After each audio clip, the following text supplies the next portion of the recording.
See the next problem.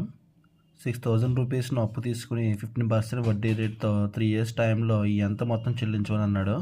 Formula తీసుకున్నాను. So substitution చేద్దాం ఇప్పుడు.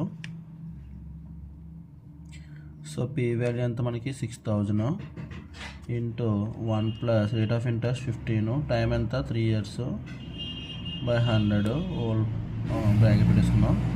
సో సింప్లిఫికేషన్ చూసుకొని జాగ్రత్తగానే 5 3s are 5 20s are, so 6,000 into 1 plus 3 3s are 9, 9 by 20. So 6,000 ఇది multiply చేస్తే 29 by 20. సో 0 0 క్యాన్సిల్ 2 టేబుల్లో 300 times. So 3 into 29 so multiply చేస్తే మనకి 8,700 వచ్చింది. సో విధంగా చేసుకోవాలి ఫార్ములా యూజ్ చేసి. సో మీకు ఈ వీడియో నచ్చితే లైక్ చేయండి, సబ్స్క్రైబ్ చేయండి, షేర్ చేయండి. Thank you all.